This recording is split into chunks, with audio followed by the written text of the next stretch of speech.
Joining us now, terrorism analyst Matthew Graham, a former police officer in the Seattle area, currently involved in police tactical training. Thanks for coming on again, Matt. Thanks for having me. What troubles you most about this attack?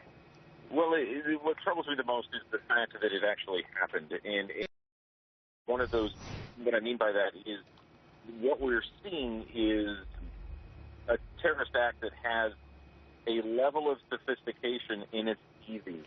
In the simple way that it is portrayed, it's extremely complex. So you don't need a lot of planning in order to execute something like this. You just need a desire to do it. The same thing that we saw in San Bernardino, the same thing that we saw in Miami, we're seeing here. The U.S. spends a tremendous amount of money training its special operations troops to be able to act autonomously. And that's what we're seeing from our threat side. This is worse than something that has years and years of training behind it. This is individuals who believe the same way, who take military principles. The words that you guys are using this morning that we're seeing from this attack, snipers, ambush, explosive, all of those things that we attribute to military style, we're seeing played out just because someone chose to do it, and that's very difficult to stop. Yeah, and it's frightening because they believe they have the right to do this, where they think that it's okay to become snipers, to put out bombs. We have 5 officers dead, 11 total that were attacked. We could have had 11 dead, and it was coordinated possibly within 48 hours, whether it was over social media or a few people just getting together and saying, hey, let's do this. How do you stop this and prevent this at future anything, any event, any concert, any rally, any protest, anywhere?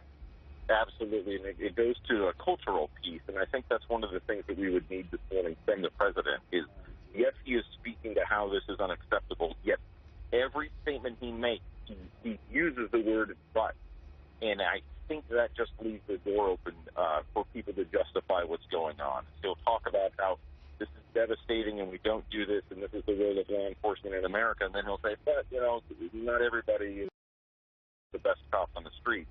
That's something that ambiguity cannot be present in what we're doing today. It can't be there in our military strategy overseas, and it can't be there in a law enforcement strategy at home.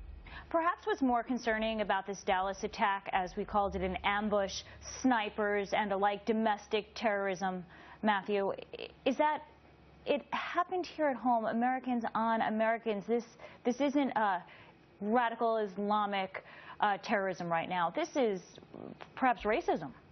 It does. It makes it really worse, doesn't it? Because it's one of those things that as we go about our lives, we just had the 4th of July where we were, celebrating all of us being Americans, but obviously there are deep rifts and divides in America, and people are willing to act upon those. It's very much an us and them culture, depending on who the us is.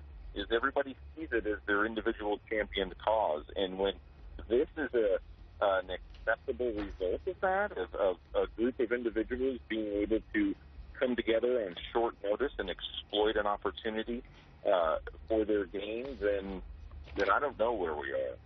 We're all grieving, of course, with the families in Dallas of lost lives and have so much gratitude, as President Obama said, for all the men and women in blue. He used the terms vicious, calculated, despicable attack, that this was horrifying overall. Now what are we going to hear about gun control? Is this going to come into play now? Because he already alluded to that. He said we'll leave it for another day. But it's now the time. I mean, what do you think? It's an interesting point. I don't know that we can spin the tide on the gun control piece. I think that what has happened over the past 8 years of his administration, just looking at the numbers of people buying and purchasing weapons, I don't know how far down that road we can start to turn from. It seems to be that regardless of whether it's an elementary school or a Christmas gathering or now law enforcement, open season on law enforcement, that as a country, nobody seems to be willing to go down that road. And that, from an analysis standpoint, that's a little confusing.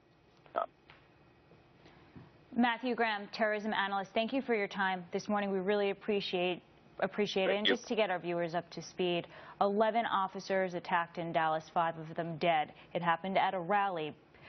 Demonstrators protesting 2 police killings on Black